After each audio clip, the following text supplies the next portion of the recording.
நீங்கள் நினச்சதெல்லாம் நடக்கும்னு சொல்கிறார் ஒருத்தர். நான் என்ன சொல்கிறேன்னா, என் லக்கணத்தை ஆக்டிவேட் பண்ணிவிடு, 5 லட்ச ரூபா தரேன்.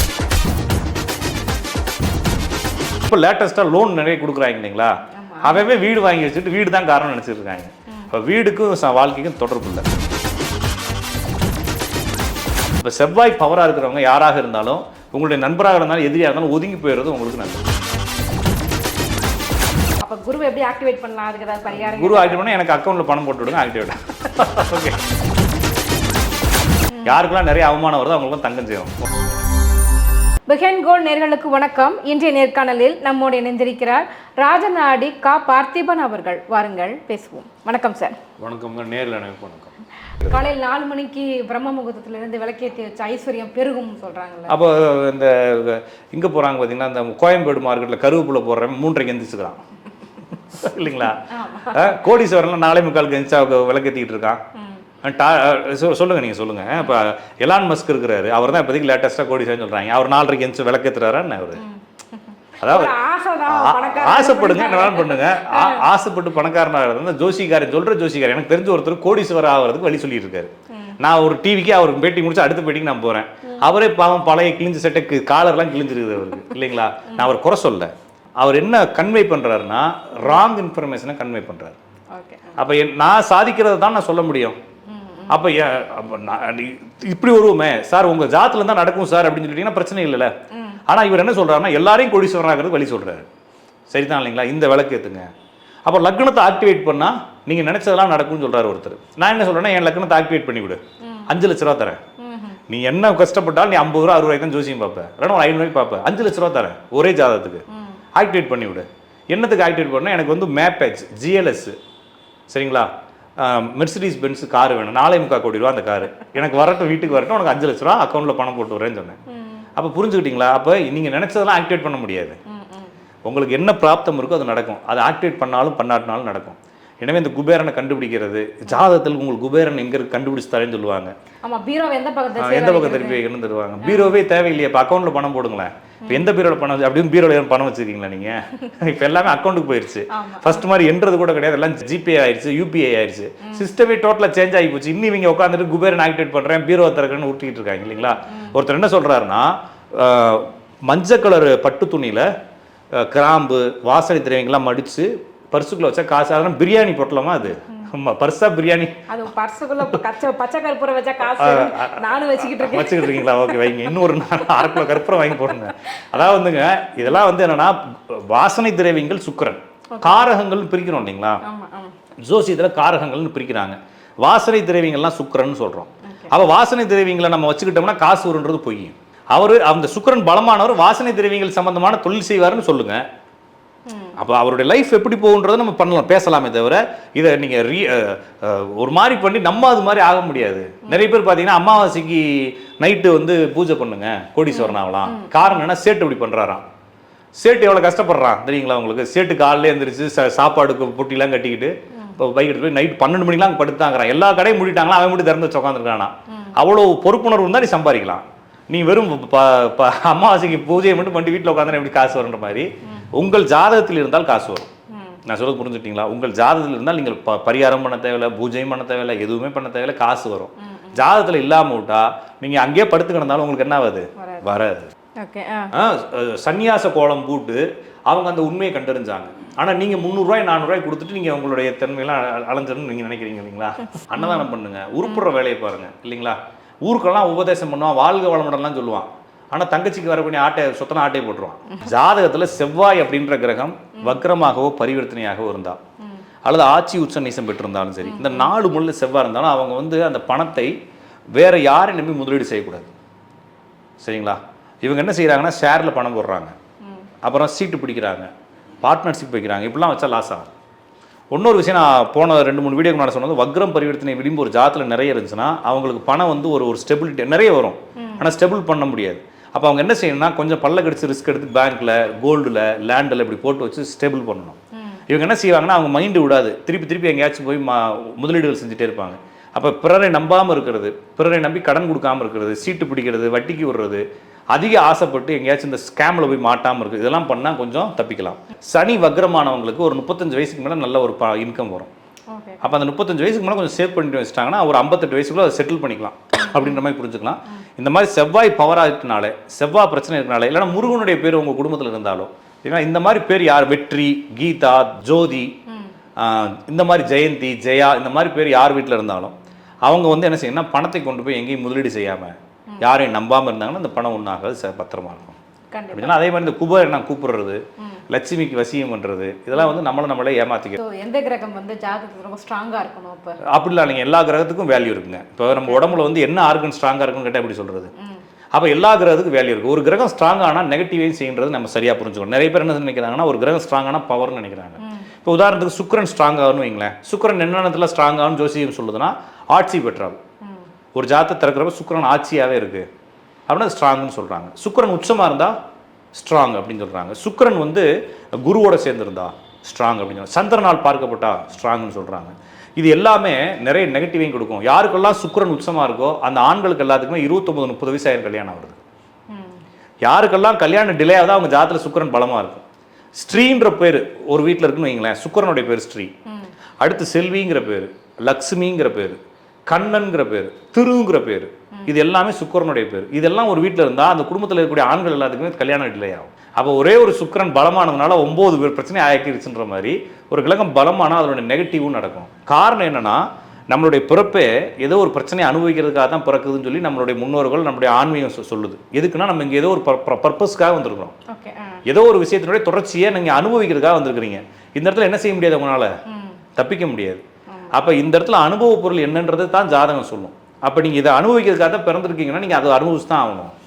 சரிங்களா? இப்போ நீங்கள் ஏதோ ஒரு விஷயத்துக்கு வந்திருக்கீங்க, உங்களுக்கு பிடிக்கல, என்ன செய்யலாம்? இப்போ நான் வந்து ஒரு எக்ஸாமுக்கு வந்திருக்கிறேன், ஒரு 6 மாதம் தங்கி ஹாஸ்டலில் உட்காந்து படிக்கிறேன், படிக்கிறது பிடிக்கல, ஃபுட்பால் விளாட பிடிச்சிருக்குன்னா விளாடுங்க, கடைசியில் எக்ஸாம் எழுதணும்ல, அன்னைக்கு ஒரு காலம் வரும்ல. அது மாதிரி எல்லா லைஃப்புமே ஒரு நாள் எக்ஸாமுக்கு வந்துடும்ன்ற மாதிரி நம்ம லைஃப்லாம் அங்கே போய் மாட்டிங்க. அப்போ சுக்கிரன் பலமானால் இது நடக்கும். ஒரு ஜாதத்தில் சூரியன் உச்சமாக இருக்குன்னு நீங்கள் சித்திரை மாதத்தில் பிறந்தவங்க சித்திரை அப்பன் தெருவுலன்னு பழமொழி இருக்குது. அப்போ சுக்கிரன் உச்சமான சூரியன் உச்சமானா அது நல்லா தானே இருக்கணும். ஏன் சித்திரை மாதம் பிறந்தவனுக்கு அப்பன் சரியில்லைன்னு சொல்கிறாங்க? உண்மையாகவே இருக்குது. நீங்கள் வேணால் பாருங்கள், சித்திரை, ஐப்பசி, மாசி, ஆவணி, சரிங்களா, இந்த 4 மாதத்தில் பிறந்தவங்களுடைய அப்பாவுடைய அன்பு கம்மியாக இருக்கும். காரணம் இதெல்லாம் சூரியன் பவர் ஆகக்கூடிய இடம். இப்போ ஒரு கிரகம் பவர் ஆச்சுன்னா அதனுடைய பாசிட்டிவ்ஸ் என்ன? பாசிட்டிவ்ஸ் வேலையை கொடுக்கும். அப்போ சூரியன் பவர் ஆனவங்க சித்திரையில் பிறந்தவங்க மேக்ஸிமம் பார்த்தீங்கன்னா சொந்த தொழில் செய்வாங்க, இல்லைன்னா அரசு தொழில் இருப்பாங்க. ஓகேங்களா? அப்போ இது பாசிட்டிவ். நெகட்டிவ்னு பார்த்தா அப்பாவுடைய அன்பு இருக்காது, பையனுடைய அன்புமே குறைஞ்சிடும் ஃபியூச்சரில். அப்போ எது பவர் ஆகுதோ அதுக்கு கெடுக்கும். அப்போ ஒரு கிரகம் பவர் ஆகாமல் இருக்குது ஒரு ஜாதகம்னா நல்லது. அவர் அப்படியே வருவார், அப்படியே வாழ்வார், அப்படியே போயிடுவார். ஒரு கிரகம் பவர் ஆச்சுன்னா அவ்வளோ போராட்டமாக அவனுக்கு இருக்கும், அவ்வளோ சக்ஸஸ் இருக்கும். நீசமானாலும் அதே தான். நீசமும் ஒரே பவர் தான், உச்சமும் ஒரே பவர் தான். அப்போ நிறைய அரசு அதிகாரிகள், அரசியல்வாதிகளுடைய ஜாதகத்தில் பார்த்தீங்கன்னா சூரியன் நீசமாக இருக்கும். அப்போ அது நிறைய பேர் என்ன நினைப்பாங்கன்னா சூரியன் நீசமான பவரில் நினைப்பாங்க, அதுவும் பவர் தான். அப்போ ஒரு கிரகம் நார்மல் இல்லாமல் அப்நார்மல் ஆயிடுச்சுன்னா அது ஒரு பவர். அப்போ ஒரு ஜாதத்தை பார்த்தோன்னே இதெல்லாம் தெரியும். அப்போ இதெல்லாம் நடக்கும்னு சொல்லலாம். அப்போ ஒருத்தர் வராரு, நான் அரசியலுக்கு போவேனா ஏதாவது செய்யலாமான்னா உங்களுக்கு ஜாதத்தில் இருந்தாலும் நடக்கும், இல்லைன்னா நடக்காது அப்படின்றத சொல்லலாம். அப்போ ஜோதிடம் என்பது உங்களுடைய ஜாதகத்தை முன்கூட்டி தெரிஞ்சுக்கிட்டு நீங்கள் அதுக்கு தகுந்த மாதிரி நீங்கள் லைஃப்பை நிம்மதியாக வாழ்கிறதானே தவிர குழப்பிக்கிறது கிடையாது. கண்டிப்பா. அடுத்து தங்கம் சேர்றதுக்கு என்ன வழின்னு கேட்கலாம். தங்கம் சேர்றதுக்கு அது ஒன்றும் இல்லைன்னு சொல்லுவேன். ஆமாம், இல்லை, தங்கம் சேர்றதுக்கு குரு நல்லா இருந்தால் தங்கம் சேரும். ஓகேங்களா? குரு நல்லா தான் தங்கம் சேரும். அதே மாதிரி குரு நல்லா இருந்தால் அவமானமும் வரும். யாருக்கெல்லாம் நிறைய அவமானம் வருதோ அவங்களுக்கும் தங்கம் சேரும். ஓகேங்களா? அப்படின்னு வச்சுக்க வேண்டியது. ஆமாம், கண்டிப்பாக. அதே மாதிரி நிறைய தங்கம் சேர்ந்துச்சுன்னா குழந்தை பிறக்கிறது சம்மந்தமான விஷயங்கள் குடும்பத்துக்குள்ளே வரும். அப்போ குருங்கிறது தங்கம். அப்போ அதனுடைய நெகட்டிவ் பாசிட்டிவ் ரெண்டுமே நடக்கும். ஓகேங்களா? நான் சொல்கிற மாதிரி ஒரு ஜாதத்தில் நிறைய கிரக வக்ரம் பரிவர்த்தனை இருந்தால் காசு சேரும். காசை வச்சு தான் தங்கம் வாங்க முடியும். அப்போ குரு எந்த இடத்துல இருந்தால் காசு நிறைய தங்கம் வாங்க முடியும்? தங்கம் குரு வந்து ஆட்சி உச்சம் பெற்றால், குரு வக்ரம் பரிவர்த்தனை அடைந்தால், இதெல்லாம் வந்து தங்கம் சேர்றதுக்கான ஒரு அமைப்புன்னு வச்சுக்க வேண்டியதான். இவங்களுக்கு சேரும். அப்போ இவங்களுக்கு ஒருவேளை செவ்வாய் வக்ரம் பரிவர்த்தனை தானே இருக்கும், வர காசு ஒரு பக்கம் ஓட்ட விழுந்து போயிடும். அப்போ இவரால் வாங்க முடியும். அப்போ எல்லாத்தையும் கலெக்டிவான பேசி தான் பார்த்து தான் சொல்ல முடியும். சரிங்களா? ஓகே, தங்கம் வரது கூட இவ்வளோ சூட்சமங்கள்லாம் இருக்குது. அப்போ குருவை எப்படி ஆக்டிவேட் பண்ணலாம்? அதுக்கு ஏதாவது பரிகாரம்? குரு ஆக்டிவேட் பண்ணால் எனக்கு அக்கௌண்ட்டில் பணம் போட்டு விடுங்க, ஆக்டிவேட். ஓகே, கண்டிப்பாக சார். இப்போ நிறைய பேர் சொல்லுவாங்க அந்த வீட்டில் வந்துட்டு ஓடாத கடிகாரம்லாம் வச்சிருக்க கூடாது, அது வாஸ்துப்படி வந்து ரொம்ப தப்பான ஒரு விஷயம், சும்மா பேட்டையாவது போட்டு வைங்க இல்லை கழட்டி வைங்க அப்படின்னு சொல்லுவாங்க. உண்மையிலேயே ஓடாத கடிகாரங்கள் அப்படிலாம் ஒன்றும் இல்லைங்க. அதாவது வந்துங்க, இந்த ஓடாத கடிகாரம், ஒர்க் ஆகாத பொருட்கள், இதெல்லாம் வந்து நம்ம வீட்டுக்கு தேவையில்லை அப்படின்ற மாதிரி ஒரு விஷயம். இன்னொரு ஒழுக்கம் இல்லாத தன்மை. ஒரு விஷயத்தை நம்ம ப்ராப்பராக வச்சுருக்கணும்ல. அப்போ ப்ராப்பராக வைனா வைக்க மாட்டீங்க. அது ஓடாமல் கடிகாரத்தை மாட்டினீங்கன்னா தரித்திரியம், வீட்டில் எதுவுமே நடக்காது, கெட்டதாக நடக்கும்னு சொன்னேன்னு என்ன ஆகுங்க உங்களுக்கு? அதை ஒழுங்காக பண்ணுவீங்க. இன்னொரு விஷயம், உங்கள் வீட்டில் ஓடிக்கிட்டு இருந்த கடிகாரம் திடீர்னு நின்றுச்சுன்னா லேண்டு வாங்க போகிறீங்க, இல்லை லேண்டு சம்மந்தமாக பேச போகிறீங்கன்னு அர்த்தம். நீங்கள் வேணால் செக் பண்ணி பாருங்கள். சாதாரணமாக ஓடிக்கிட்டு இருக்க ஒரு கடிகாரம் திடீர்னு அந்த கடிகாரம் அப்படி சுலவாகி நிற்குது. அடிக்கடி பேட்டரி மாற்றுற மாதிரி இந்த கடிகாரம்னா அந்த கடிகாரம்னா இந்த கடிகாரம் நிற்குது. இப்படிலாம் உங்கள் வீட்டில் தொடர்ந்து கடிகாரம் சம்மந்தமான விஷயங்கள் நடக்குது. அதெல்லாம் சரி பண்ணணும். ஏதாச்சும் எலக்ட்ரானிக்ஸ் பொருள் கெட்டு போகுது, இப்படிலாம் இருக்குன்னா நீங்கள் ஏதோ சமீபத்தில் லேண்டு சம்மந்தமாக பேச போகிறீங்கன்றதை இண்டிகேட் பண்ணுதுன்னு அர்த்தம். உங்களை இது அது இண்டிகேஷன் தானே தவிர உடனே நீங்கள் எல்லா பேட்டரி கழட்டிவிட்டு ஓடாமல் பண்ணீங்கன்னா பொறுப்பு கிடையாது. தானா நடக்குது. இதெல்லாம் சிம்டம்ஸ். ஓகேங்களா? சிம்டம்ஸை வச்சு நம்ம சகுனம்னு சொல்கிறாங்க, இல்லை நிமித்தம்னு சொல்கிறாங்க. அப்போ ஓடாத கடிகாரங்கள் என்ன செய்யுதுன்னா நம்மளுக்கு ஒரு சோம்பேறித்தனத்துக்கு சொல்லுது. ஓகேங்களா? பேட்டரி நின்று போனதை பற்றி நான் பேசுகிறேன். ஒருவேளை பேட்டரி போன கடிகாரம் அப்படியே கிடக்கும். ஏன் அப்படியே வச்சிருக்கிற, மாட்டாமல் வச்சுக்கிற, ஒன்று அந்த கடிகாரத்தை தூக்கி கீழே போடு. ஏன்னா பேட்டரியை மாற்றணும்னு சொல்கிறது சும்மா சாதாரண ஒரு நல்ல எண்ணத்தில் சொல்கிறதானே தவிர அதனால் நெகட்டிவ் ஒன்றும் வராது. ஓகேங்களா? ஏன்னா கடிகாரங்கிறது நம்மளுக்கு காலத்தை கணக்கிடக்கூடிய ஒரு கருவிதானே தவிர அது புதன் சம்மந்தப்பட்டது. அப்போ புதன் சம்மந்தமான பிரச்சனை வீட்டில் இருக்குன்னா அடிக்கடி பேட்டரி தீர்ந்துகிட்டே இருக்கும். அடிக்கடி இந்த புதன் சம்மந்தமான பிரச்சனை வரும். விரல் உடையிறது, விரலில் எலும்பு முறிவுகள் ஏற்படுறது, இதெல்லாமே அதனுடைய சிம்டம்ஸ். இதெல்லாம் தொடர்ந்து நடக்கும் ஒரு வீட்டில். அப்போ ஏதோ லேண்டு சம்மந்தமாக வாங்க போகிறாங்கன்னு அர்த்தம். அவ்வளோதான். ஆமாம் ஆமாம். அப்படின்னா நீங்கள் பாருங்கள், செக் பண்ணி பாருங்கள். நான் சொல்லக்கூடிய விஷயங்களை சிம்டம்ஸ் செக் பண்ணி பாருங்கள். நிறைய சிம்டம்ஸ் இருக்குது. அது தொடர்ந்து ஒரு குடும்பத்தில் நடக்கிறத வச்சு நம்ம சொல்லிக்கிட்டே போகலாம். சரிங்களா? சிம்டம்ஸ் ரொம்ப ஆர்வமாக இருக்குன்னா வேற ஒன்றும் இல்லை. ஒரு 2-3 சிம்டம்ஸ் சொல்லுங்க. வீட்டில் கண்ணாடி உடஞ்சுன்னா பணம் வரப்போகுதுன்னு அர்த்தம். ஏதோ ஒரு பெரிய பணம் வரப்போகுது. ஒரு அமங்கலமான விஷயம் அதுவும் தான் நடக்கும். ஏதோ ஒரு நெகட்டிவும் நடக்கும், அது சம்பந்தமான ஒரு பெரிய பாசிட்டிவ் நடக்கும். ரொம்ப நாள் தடைப்பட்ட விஷயங்கள் நடக்கும். அடுத்து ஏதாச்சும் நம்ம வீட்டுக்கு முன்னால் செடிகள்லாம் வெட்டுறீங்க, தெரியாமல் வெட்டுறீங்க, தெரிஞ்சு வெட்டுறீங்க, எப்படி பண்ணாலும் அம்மாவுக்கு ஏதோ ஒரு உடம்பு பிரச்சனை வரலாம். ஏதோ ஒரு பெரிய பயணங்கள் காத்துக்கிட்டு இருக்கு, ஏதோ ஒரு பயணத்துக்காக நீங்கள் வெயிட் பண்ணிட்டு இருக்கீங்கன்னு அர்த்தம்.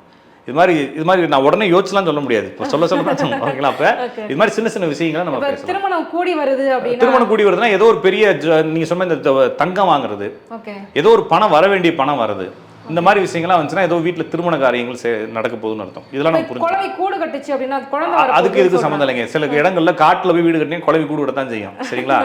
ஒருத்தருக்கு 70 வயசு ஆகுது, அவர் வீட்டில் கூடு கட்டியிருக்கு, அவர் எந்த பிள்ளையை போய் பார்க்க போறாரு மேலே. சரிங்களா? அதனால போட்டு குழப்பிக்க தேவையில்லை. இந்த சில சிம்டம்ஸ் தான் நம்ம கொண்டு வர முடியுங்க, எல்லாத்தையும் கொண்டு வர முடியாது. சரிங்களா? கண்டிப்பா. இப்போ அதே மாதிரி சார் இந்த பில்லி சூனியம் ஏவல் அதெல்லாம் கூட எனக்கு வைங்கன்னு சொல்லி நிறைய டிவியில் சொல்லிக்கிறேன். ஓகே, எனக்கு ஒருத்தவங்களை பிடிக்கல, இப்போ உங்களையே எனக்கு பிடிக்கல, நான் போய் உங்களுக்கு மேலே ஏதாவது ஏவல் ஏவி விட்டேன். சரிங்க. இப்போ நம்ம மேக்சிமம் நம்ம தமிழ்நாட்டில் இருக்கிறோம். நம்மளுக்கு தெரிஞ்சு பில்லி சூனியம், ஏவல் கட்டு, யட்சினி வசியம், கருங்குட்டி, செங்குட்டி, கை கருப்பு, இந்த மாதிரி வேலையெல்லாம் செய்யறது எந்த ஏரியாக்காரங்க செய்யறாங்க? கேரளாவில் நிறைய செய்யறாங்க. அப்ப வெள்ளையன்கள் எங்க உள்ள என்ட்ரானா இந்தியாவுக்குள்ள வரும்போது கேரளா பக்கம் தான் என்ட்ரானா. அவங்க அங்கேயே வச்சிருக்கணுமா இல்லையா? இல்லைங்களா? முகலாயர் 1000 வருஷம் ஆண்டுட்டோம் நம்மள. அதுக்கப்புறம் 600 வருஷம் நம்மளை வெள்ளைக்காரன் ஆண்டுட்டான். அதையெல்லாம் 1600 வருஷம் சும்மா விட்டுட்டு பில்லி சூனியத்தை எனக்கு வச்சு என்ன பண்ண போறீங்க? வைக்கிறதா சொல்றீங்களா? அதை தாங்க வைக்கிறதா அவனுக்கு வச்சிருக்கலாம்ல. எவ்வளவு போராட்டம் பண்ணணும் நம்ம. எத்தனை பேர் நம்ம இழந்திருக்கிறோம். 1600 வருஷம் பில்லி சூனியம் பண்றவங்க எங்கடா போனீங்கன்னு கேட்க வேண்டியது இல்லைங்களா? அப்ப எவனுக்காச்சும் ஒரு ஜாக்சன் துறைக்கு அவன் வச்சு விட்டுருக்கணுமா இல்லையா? பில்லி சூனியம் முட்டை மந்திரம் வச்சு விட்டுருந்தா எல்லாரும் காலியாயிருப்பாங்க. சரிங்களா? அந்த குட்டிச்சாத்தானை ஏவி விடுறது, அதான் ஏன் மேல ஏவி விடுங்கன்னு தான் சொல்றேன். செஞ்சா சந்தோஷம். குட்டிச்சாத்தான் நல்லது தானே. ஒரு படத்துல வடிவேல் கவுண்டவுன் மேல ஏவி விட்ட மாதிரி. சரியா புரிஞ்சுக்குங்க. உங்களுடைய முயற்சியின்மையால் நீங்கள் தோத்து போவீங்களே தவிர என்னுடைய செயல்பாட்டால் உங்களை நான் தோற்கடிக்க முடியாது. ஓகேங்களா? ஒவ்வொரு மனிதனுடைய தனித்தனி முயற்சியின்மை அவனுடைய விதிப்படி தான் நடக்குதே தவிர ஒருத்தனுடைய செயல்பாட்டினால் இன்னொருத்தனுடைய விதியை மாற்ற முடியாது. அப்படி மாற்றுறதா இருந்தால் பக்கத்து நாடு பாகிஸ்தான் நிறைய போராட்டம் நடந்துச்சு. இப்போ ஒரு 48 பேரை கொலை பண்ணிட்டான். இவன் உடனே கொண்டு போய் என்ன பண்ணிருக்கணும்? முட்டையை தூக்கிட்டு போய் பாகிஸ்தானில் போட்டு எல்லாத்தையும் காலி பண்ணிட்டு வந்துருக்கணும் அவங்கள ஃபுல்லாக. இல்லைங்களா? என்ன செஞ்சாங்க? எத்தனையோ பேர் இந்த பாலியல் வன்கொடுமைகள் பண்ணுறாங்க சின்ன சின்ன பிள்ளைகளை. இவங்க பில்லி சூனியத்தில் அவங்க வைக்கலாம்ல. சரிதான் நான் சொல்றது. அப்போ ஜெயில் ஃபுல்லாக திருடங்களா இருக்கிறாங்க. அவங்களுக்குலாம் போய் பில்லி சூனியம் வச்சு விட்டு வந்துடலாம் ஆள் வச்சு. இவங்களுக்குலாம் வைக்காத பில்லி சூனியத்தை எனக்கு வச்சு என்ன பண்ண போற அப்படின்ற கேள்வி இல்லையா? ஒண்ணுக்கும் ஆகாத பக்கத்து வீட்டுக்கு பொம்பளை மேலே என் சித்த பெம்பிள்ளை பெரிய பெம்பிள்ளைக்கும் இப்படி வச்சு என்ன பண்ண போறீங்கன்னா மக்களுடைய அறியாமை. இந்த அறியாமையை ஒரு சாரார் பயன்படுத்துறாங்க, அறியாம இருக்கவங்க நம்புறாங்க. இதுக்கும் வாழ்க்கையில் உண்மையை நடக்கக்கூடியதுக்கும் சம்பந்தம் இல்லை. அப்படி சம்பந்தமா இருந்தால் எத்தனை பேர் சாப்பிடுச்சிருக்கணும்? இல்லை, எனக்கு நிறைய சந்தேகங்கள் இருக்குது சம்பந்தமா. இப்போ அந்த மாதிரி பில்லி சோனியை ஏதாவது காத்து கருப்பு ஏவி விட்டாங்கன்னு வச்சுக்கோங்களேன். நைட்டு தூங்கும் போது அது ரொம்ப டிஸ்டர்பன்ஸ் பண்ணும்போது உருவம் நடந்து போற மாதிரி இருக்கும். நம்ம தூங்கிட்டு இருக்கும் மேலே விழுந்து அமுக்கும். திடீர்னு அகால மரணங்கள் ஏற்படும். நல்லா நடமாடிட்டு இருக்கிறவங்க எத்தனை பேர் அப்படி செத்து போனான்னு கேட்குறேன் நான். எத்தனை பேர் செத்து போனாங்க? கேள்விப்படுறோம்ல சார். கேள்விதான் படுவீங்க இல்லைங்களா? கடைசி வரைக்கும் கேள்விப்பட்டு இருப்பீங்க. ஒருத்தன் சத்தமே கிடையாது இல்லைங்களா? பில்லி சூனியத்தால் அகால மரணம் அடைந்தார், அமிக்கு அகால மரணம் அடைந்தார் எங்க போட்டிருக்காங்கன்னா ஒன்றும் கிடையாது இல்லைங்களா? இதெல்லாம் சும்மா நம்பிக்கை தானே தவிர ரொம்ப போட்டு குழப்பிக்க தேவையில்லைங்க. நம்ம வந்து ஆதிவாசிகளாக இருந்து வரோம், ஒவ்வொரு விஷயமா தெரிஞ்சு வரோம். மக்கள் வந்து நம்மளுக்கு என்ன நடக்குதுன்னு தெரியாமல், ஏன் சாவுறோன்னு தெரியாமல், என்ன மாதிரி தப்புகள் நடக்குதுன்னு தெரியாமல், இதெல்லாம் வந்து நம்மளை யாரோ டிஸ்டர்ப் பண்ணுறான் அப்படின்ற மாதிரி நம்புகிறாங்க. இப்போ ஒரு குடும்பம் இருக்குது, அந்த குடும்பத்தில் ஒரு 5 பேர் இருக்காங்க. 5 பேருமே வந்து வெளியே போகிறப்ப நல்லா இருக்கிறாங்க, 4 பேர் நல்லா பேசுகிறாங்க. வீட்டை நெருங்குறப்ப உங்களுக்கு ஒரு மாதிரி மன அழுத்தங்கள், ஒரு மாதிரி படபடப்பு, ஒரு இருமைத்தன்மை வருது. வீட்டுக்குள்ளே வந்தோடனே ஒரு மாதிரி இருளடைஞ்ச மாதிரி இருக்குது. வீடு என்ன தான் நம்ம பண்ணாலும் அது ஒரு பூர்த்தி அடையலை. என்ன செஞ்சாலுமே அது நல்லா இல்லை. ஏதோ ஒரு விஷயத்தை பேசினா 9 பிரச்சனை ஆயிடுது. அதனால் பேசாமல் விட்டுறாங்க. ஒருத்தருக்கு ஒருத்தர் வெளிப்படையாக பேசிக்கிறது இல்லை. இப்படி பிரச்சனைகள்லாம் குடும்பத்தில் நடக்கும் பொழுது இது வந்து பில்லி சூனியம் வச்சதான் நம்புறாங்க. ஆனால் இதுக்கும் அதுக்கும் சம்மந்தம் இல்லை. ஒரு ஜாதகத்தில் சனி வலுவானால், சனி வக்ரமோ பரிவர்த்தனையோ, வக்ரம் பரிவர்த்தனை கிரகத்தோட சேர்ந்தோ, சனி ராகுவனுடைய இணைவோ, குரு ராகுவனுடைய இணைவோலாம் ஒரு ஜாதகத்தில் இருந்தால் இது மாதிரி சிம்டம்ஸ் இவங்களுக்கு குறிப்பிட்ட காலத்தில் வரும். சரிங்களா? இதுக்கும் பில்லி சூனியத்துக்கு சம்மந்தம் இல்லை. இவங்களா என்ன நினைப்பாங்கன்னா, இதுக்கு காரணம் தெரியாதனால இது அவன் வச்சுட்டான் நினைப்பானே தவிர, நிறைய வீடுகளை பார்த்தீங்கன்னா ஒரு 45-50 வயசு வரும்போது நிறைய விக்கெட் விழுகும். சித்தப்பையன் பெரிய பணம் செத்து போவான். சரிங்களா? இந்த குடும்பம் அப்படியே செதஞ்சு வேற ஊருக்கு போயிடும். ஒரே ஊரில் வாழ்ந்துருப்பாங்க, இந்த குடும்பம் அப்படியே காலியாயிரும். ஒருத்தன் ஃபாரின் போயிடும், ஒருத்தன் மெட்ராஸ் போயிடும், அந்த பெங்களூர் போயிடுவான். இந்த வீடு சும்மா கிடக்கும், தாத்தனும் கிழவனும் விட்டு உட்காந்துருக்குங்க. அதுவும் வந்து வீணா போயிடும். இவன் போனவன்ல ஒரே ஒருத்தன் மட்டும் ரிட்டர்ன் வருவான், அவன் குடியார பயலாகி சாவடியிலே படுத்து கிடப்பான். இதெல்லாம் சனி வலுத்த குடும்பங்கள். அது சனி வலுத்தா இப்படி தான் ஆகும். காரணம் என்ன? சனி என்பதும் புதன் என்பதும் மரபு. புதன் வலுவா இருந்தா பெண்கள் வழியான தொந்தரவுகள் வந்துட்டே இருக்கு. நிறைய குடும்பங்கள்ல பாத்தீங்கன்னா ஊருக்கெல்லாம் உபதேசம் பண்ணுவான், வாழ்க வளமுடன்லாம் சொல்லுவான். ஆனா தங்கச்சிக்கு வரக்கூடிய சொத்தனை ஆட்டையை போட்டுருவான். ஓகேங்களா? இந்த மாதிரி கேஸ் எல்லாமே பாத்தீங்கன்னா புதன் வலுவா இருக்கும். அவங்க குடும்பத்துல பெண்கள் தொடர்ந்து போராடிக்கிட்டே இருப்பாங்க, டேமேஜ் ஆகிட்டே இருப்பாங்க. அடுத்து சனி வலுவானது நான் சொன்ன மாதிரி காரணம் தெரியாம ஒரு குழப்பம் இருந்துட்டே இருக்கும். இது ரெண்டும் சனியும் புதனும் சேர்ந்தவங்களுடைய குடும்பங்களில் நிறைய பேர் சேர்ந்தவங்கன்னா சேர்ந்து குழப்பமான இடத்துல இருக்கவங்களுக்கு கல்யாணம் நிறைய பேருக்கு ஆகாது. கல்யாணம் ஆனாலும் குழந்தை பிறக்காது. நிறைய பேருக்கு அண்ணனுக்கு 49 வயசு, அக்காளுக்கு 48 வயசு, அடுத்த அண்ணனுக்கு 53 வயசு, 3 பேரும் கல்யாணம் பண்ணிக்க மாட்டாங்க. இவங்க அம்மாவும் செத்து போயிருக்கும், அப்பானும் செத்து போயிருப்பாரு, இல்லைன்னா அப்பா வயசானவர் இவங்க இப்போ ஃபர்ஸ்ட். இது மாதிரி குடும்பம் நிறைய குடும்பம் இருக்குது. இது எல்லாமே வந்து சனி வலுவானது. அப்போ சளி வலுவானது வந்து அப்படியே ஜெனட்டிக்காக வரும். இந்த தன்மையை பார்க்குறப்ப இவங்களுக்கு புரியாத போது எனக்கு அவன் வச்சுட்டான்னு பேசிக்குவாங்களே தவிர, இதை எடுக்கிறதுக்கு ஒருத்தன் காசு வாங்கிக்குவான். அவன் சைடில் சம்பாரிச்சுக்குவான், கேப்பில் சம்பாரிச்சுக்கணும் தவிர யாரும் வைக்கவும் முடியாது, எடுக்கவும் முடியாது. அப்படி எடுக்கிறதோ வைக்கிறதோ வந்தால் யார் பெரிய ஆளாக இருக்கணுங்க? வைக்கிறவன் தான் பெரிய ஆளாக இருப்பான். குண்டு வைக்கிற மாதிரி அவன் நம்ம எல்லாரும் வந்து பயப்படணும் இல்லைங்களா? அதுக்கு ஒரு பெரிய போர்டு வச்சு ஒரு கார்பரேட்டாகவே பண்ணியிருக்கணும் இல்லைங்களா? செய்வினை கம்பெனிஸ் அப்படின்னு சொல்லி வச்சிருக்கணும் இல்லைங்களா? அப்படி யாரும் வச்சு யாரையும் அழிச்சதா இல்லை. அப்படி வச்சுக்கிறதா எத்தனையோ பேர் அழிச்சிருப்பான் இல்லைங்களா? அதனால யாரும் வைக்க முடியாது. சார், இப்போ எனக்கு நிறைய எதிரிகள் இருக்காங்க. அந்த எதிரிகளை வந்து எனக்கு அழிக்கணும். அவங்களுக்கு நீங்க அழிக்கிறீங்க, அந்த சிந்தனை அழிக்கணும், அதுதான் எதிரி அப்படின்னு நிறைய பேர் கேட்பாங்க. ஸோ எனக்கு எதிரிகளை அழிக்கணும் அப்படின்னா அப்போ யாரையும் அழிக்க முடியாதுங்க. நான் திருப்பியும் சொல்றேன், அந்த சிந்தனை அழிச்சாதான் நீங்க உருப்பிடுவீங்க. 6 குரு இருந்துச்சு அப்படின்னா எதிரிகளை கிட்ட கூட வரமாட்டாங்கன்னு கேள்வி. அப்புறம் எதுக்கு உங்களுக்கு எதிரி வரா? நான் சொல்றது கிட்டக்கே வராதவனுக்கு எதுக்கு நீங்க அழிக்கணும் இல்லைங்களா? இல்ல அந்த மாதிரி ஏதாவது அமைப்பு இருக்கு? அப்படிலாம் ஒன்றும் கிடையாதுங்க. செவ்வாய் அதிகாரமானால், செவ்வாய் பவரானால், செவ்வாய் வக்ரம் பரிவர்த்தனை, உங்களுடைய நண்பர்களே உங்களுக்கு எதிரியாவாங்க. சரிங்களா? அதை தவிர்க்கவே முடியாது. ஒருவேளை நண்பன் நல்லவனாகவே இருந்தாலும் உங்களுடைய சிந்தனைகளை அவருடைய எதிரியாக பார்க்க வைக்கும். அப்போ அதை என்ன செய்யுதுன்னா அவர் விட்டு கட் பண்ணிட்டு வெளியேறதானே தவிர அதை அழிச்சு என்ன பண்ண போறீங்க? நம்ம உருப்படணுமா அடுத்தவனை காலி பண்ணணுமா அப்படின்னு கேட்டால் நம்ம உருப்படணும் இல்லையா? அப்போ செவ்வாய் பவராக இருக்கிறவங்க யாராக இருந்தாலும், உங்களுடைய நண்பராக இருந்தாலும் எதிரியாக இருந்தாலும் ஒதுங்கி போயிடுறது உங்களுக்கு நல்லது. ஏன்னா உருப்படணும்ல, நம்ம அவனை அழிச்சு நம்ம என்ன பண்ண போறோம்? நம்ம வாழ போகிறது ஒரு 50 வருஷம் இல்லைங்களா? அதனால ரொம்ப போடுவேன். செவ்வாய் பவரானால் நண்பர்களை நம்பக்கூடாது, எதிரிகளும் நம்பக்கூடாது. யாரையுமே நம்பாம தனித்துவமா இருந்தா ஜெயிச்சிடலாம் அப்படின்ற புரிஞ்சு. வாஸ்து உண்மையா பொய்யா? வாஸ்து என்பது உண்மை, ஆனா தனி மனிதனுக்கானதல்ல. எதுவுமே பார்க்க தேவையில்லை. நீங்க நான் சொல்றேன், உங்களுக்கு புரியுற மாதிரி சொல்றேன். ஜோதிடம் என்பது 3 பிரிவுகளாக இருக்கு. ஒன்று கணித ஸ்கந்தம், ஒன்னொன்று ஜாதக ஸ்கந்தம், ஒன்னொன்று சம்ஹிதா ஸ்கந்தம். இதுதான் வந்து ஜாதகத்தினுடைய டிசைன். ஒரு ஜோதிடத்தினுடைய டிசைன் ஒன்று இருக்கு இல்லையா? இந்த ஜோதிட சாஸ்திரம்னு சொல்றாங்க இல்லைங்களா? அந்த சாஸ்திரம் எப்படி டிசைன் ஆயிருக்குன்னா கணித ஸ்கந்தம், ஜாதக ஸ்கந்தம், சம்ஹிதா ஸ்கந்தம். கணித ஸ்கந்தம் வந்து கிரகங்களுடைய கணிதங்களை சொல்லுது. கிரகங்கள் எங்க இருக்கும், எப்படி சுத்தும், எத்தனை வருஷம் ஆகும், எத்தனை கல்பமாகும், எத்தனை பிரம்ம கல்பமாகும், மனுவந்தரம் ஆகும், பாரியாய் ஆகும். இது மாதிரி கணிதங்களை ஃபுல்லாக சொல்லுது. என்னென்ன கிரகங்கள் எப்போ சுத்தணும், அது கடிதங்கள், சூத்திரங்கள், ரிசல்ட்டுகளை சொல்லுது. ஓகேங்களா? அடுத்தது வந்து ஜாதக ஸ்கந்தம் அப்படிங்கிறது கோரா மற்றும் தாஜிகம்னு சொல்லி 2 பிரிவுகள் இருக்கு. கோராங்கிறது வந்து ஜாதகம், ஹோராஸ்கோப்னு இங்கிலீஷில் சொல்கிறாங்கல்ல, ஹோராங்கிறது ஜாதகம், தாஜிகம்ங்கிறது வந்து நம்மளுக்கு அடுத்தடுத்து என்ன நடக்குன்னு சொல்கிறது.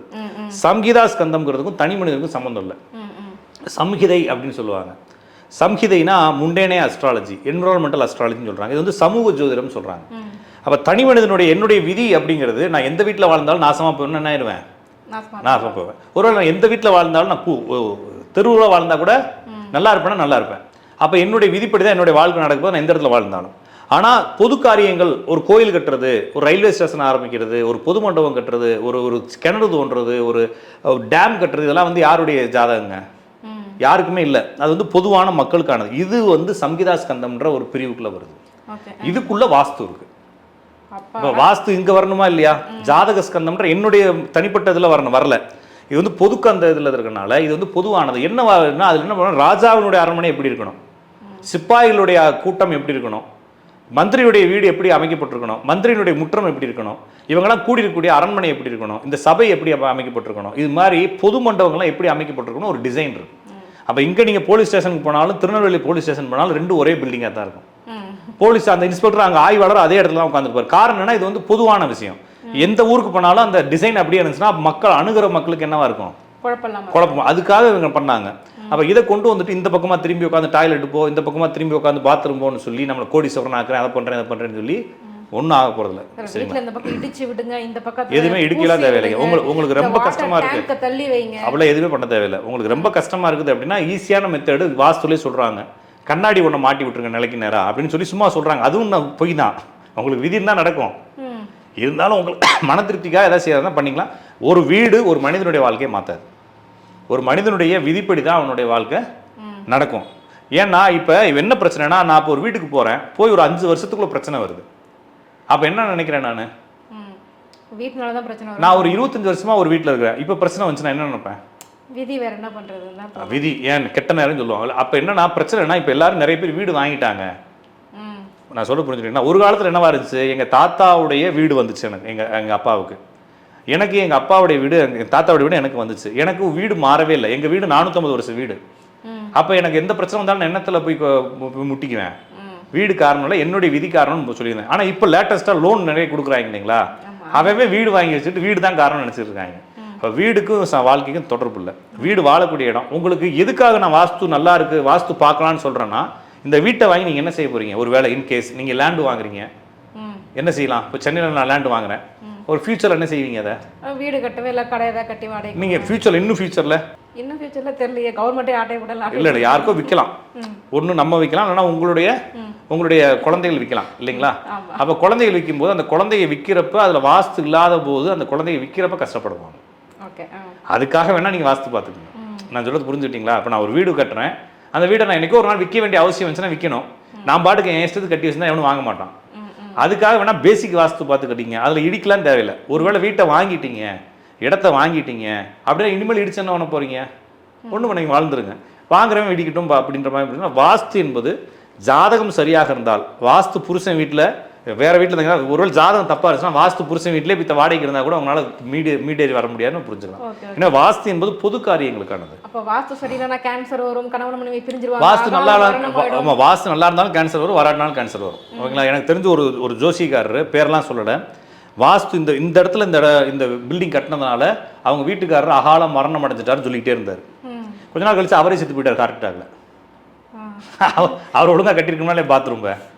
சரிங்களா. எனக்கு தெரிஞ்சு 2 வாஸ்து சாம்ராட்டுகளே செத்து போயிருக்காங்க. சரிங்களா. அதுவும் எப்படின்னா ஒரு நல்ல ஒரு பீக்கில் இருக்கும்போது செத்து போயிருக்காங்க. அவங்க ஒய்ஃபெல்லாம் பாவம் கஷ்டப்பட்டுக்கிட்டு இருக்காங்க. இப்போ என்னன்னா, அவருக்கு விதி இருக்குது, போயிட்டாரு. இப்போ வீட்டை கட்டி மாற்றி வச்சு என்ன பண்ண போறீங்க, இன்னும் உயிரோடு இருக்கணுமா இல்லையா. அவங்களுக்கு விதி வந்தால் போய் சேர வேண்டியதான். எனவே விதி என்பது விதி நடக்கும். வாஸ்து என்பது அது உங்களுக்கு வசதிக்காக வேணால் பண்ணி வச்சுக்கலாம். இப்போ நான் புதுசாக வீடு கட்டுறேன், எந்தெந்த இடத்துல பாத்ரூம் வந்து நல்லாயிருக்கும், ஹால் வந்து நல்லாயிருக்கும், எனக்கு ஐடியா இருக்காது. ஸ்டாண்டர்டாக ஒரு டிசைன் இருந்துச்சுன்னா ஈஸியாக இருக்கும் பார்க்குறது, அப்படின்ற மாதிரி எடுத்துக்கலாமே தவிர வேறு அதில் போட்டு குழப்பிக்க தேவையில்லை. எனவே இறுதியாக சொல்வது, ஒரு ஜாதகத்தில் என்ன இருக்கோ அது நடக்கும்.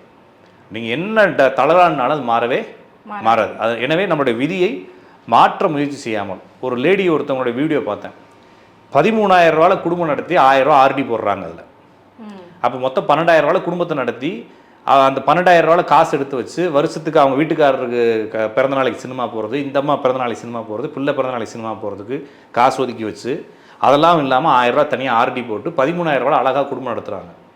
அவங்க தானே உட்படுறவங்க. அப்போ அது மாதிரி வாழ்க்கையை நம்ம கற்றுக்கணும். பக்கத்து வீட்டுக்காரன் 1.25 லட்சம் சம்பாதிக்கிறான்னு சொல்லிட்டு அவனை பார்த்து வயிற்று அடிச்சுக்கிட்டே உட்காந்துட்டு அடுத்ததுக்கு ஏதாச்சும் ஐடியா பண்ணிக்கிட்டு விளக்கு ஏற்றுறேன் அதை செய்கிறேன் அதை செய்யறேன்னு சொல்லி வாழ்க்கையை வீணடிக்காமல் நேரடியாக ஒரு விஷயத்தை அணுகுங்க. ஒரு பிரச்சனை கூட நேரடியாக அணுகுங்க. ஏதாச்சும் விளக்கு போட்டால் பிரச்சனை சால்வ் ஆகாமனா ஆகவே ஆகாது. இன்னொரு விஷயம், உங்களுக்கு ஒரு வேளை விதி அப்படி இருக்கிறதுனால எவனாச்சும் ஒருத்தனை வச்சு ஏமாற்றி உங்களோட விதி அந்த இடத்துல உட்கார வச்சிருக்குன்றதை வேணால் புரிஞ்சுக்கலாமே தவிர விதி கண்டிப்பாக நடக்கும். ஏன்னா கணியர் பூங்குன்றனார் அப்படிங்கிறவர் தான் அந்த ஜோசியர். கணியர்னா ஜோசியர். கணியர் பூங்குன்றனார் என்ன சொல்கிறாருன்னா, யாதும் ஊரே யாவரும் கேளிர்ன்ற பாட்டில் கடைசியாக நீர் வழி படுதுவும் அப்படின்னு சொல்கிறார். அப்போ நீரில் அகப்பட்ட ஒரு இலை எப்படி ஒரு காட்டாற்று வெள்ளத்தில் அகப்பட்ட இலை அடித்து திடிச்சு இப்படிலாம் போகுமோ அது மாதிரி நம்மளுடைய வாழ்க்கை. உங்களுடைய கண்ட்ரோல்லலாம் அந்த காட்டாறு ஓடாது, அடித்து ஓடிக்கிட்டு இருக்கு. நீ ஒரு இலை சிக்கன இலை மாதிரி உன் வாழ்க்கை யாருனாலையும் கண்டுபிடிக்க முடியாது, அடித்து எங்கே வேணாலும் போகும். அதனால் ரொம்ப மெனக்கடாத, நீர் வழியாகவே போயிரு, அது உனக்கு நல்லதுன்னு சொல்கிறாரு. இது இப்படி தான் ஜோசியத்தை அணுகணுமே தவிர நம்ம வாழ்வதை தான் ஜோசியமே தவிர எதையாச்சும் பண்ணி சரி செய்ய முடியாதுன்றதை புரிஞ்சுக்கணும். சரிங்களா? கண்டிப்பாக. ஜோதிடம் பற்றி எங்களுக்கு ரொம்ப நிறைய தகவல்களை தெரிஞ்சுக்கிட்டீங்க, ஒரு விழிப்புணர்வை ஏற்படுத்தியிருக்கீங்க. எங்கள் கேள்விகளுக்கு ரொம்ப சிறப்பாக பதில் சொன்னீங்க. ரொம்ப நன்றி. வணக்கம்.